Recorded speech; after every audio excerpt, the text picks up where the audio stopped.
Nearly anyone and everyone, people of all ages worldwide, is prone to displays of anger. The degree of frequency and level of intensity of the emotion are what vary most, and most often result in how well a person handles the anger, and whether there are positive or negative results. A key to those who successfully manage anger is gaining control. And in order to gain control over the emotion, it helps to first take a look at anger itself, what it is, and how to deal with it effectively. Anger is an emotion.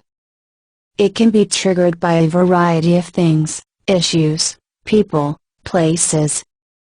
Some of the top triggers are jealousy, confrontations, failure, greed, fear, low self-esteem, assertiveness, feeling threatened, and pain. When a person gets angry, the negative emotion can actually harm the person's physical and emotional well-being. The heart rate increases, stress levels rise, and often a fight or flight reaction is the immediate response, neither one always presenting a healthy alternative. What counters anger best is to be prepared in advance to learn major triggers, how to tell when they are about to happen, when possible, so as to avoid them, plus a variety of coping skills in order to deal with what is necessary.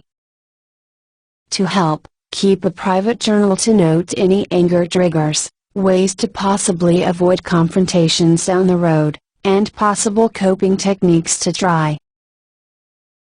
Anger is a negative emotion that leads to feelings of sadness, guilt, frustration, unhappiness, and helplessness. Anger is an emotion which we must recognize and be able to let go in order to be happy and successful in life.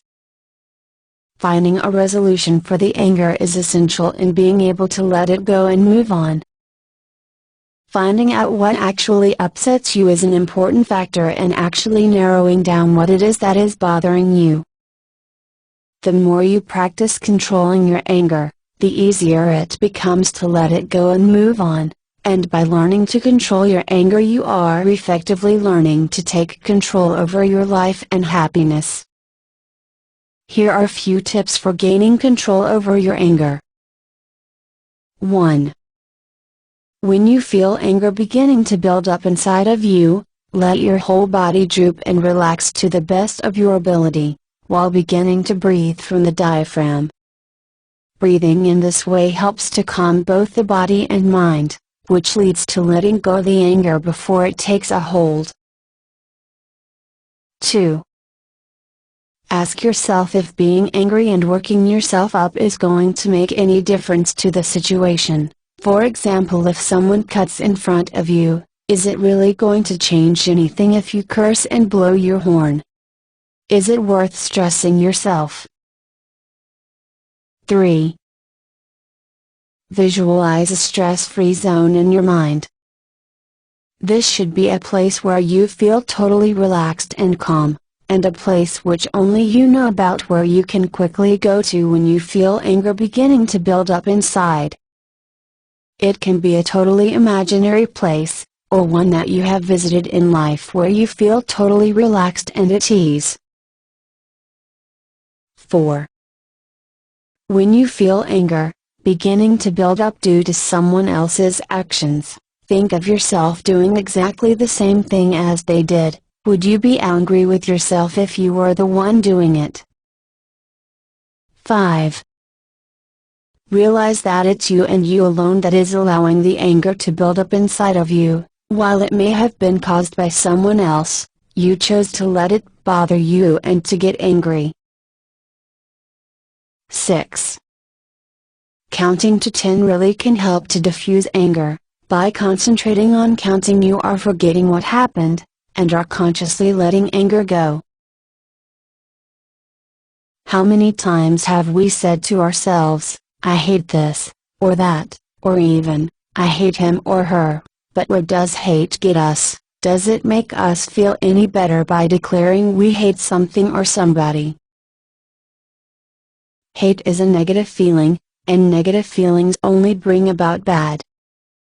When we think of the word hate, we start to have thoughts of coldness towards others or something, we automatically isolate ourselves from that person or situation, and nothing good can come from feelings such as these.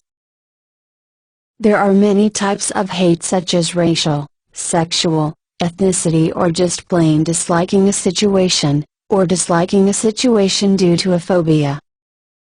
People can truly hate certain situations or objects in life, due to an excessive phobia. This could be a hate of heights, spiders, snakes, the dentist, or being enclosed in elevators. This type of hate is brought about by fear, a deep fear of something, or situation that for those affected have hardly any or no control over. However, since fear is all about feelings and thoughts, fear and hate of this type can be controlled with the mind, with a little help. An analyst can help to turn this type of hate and fear into a more positive outlook, and help the person overcome the phobia and turn a fearful situation into a good one.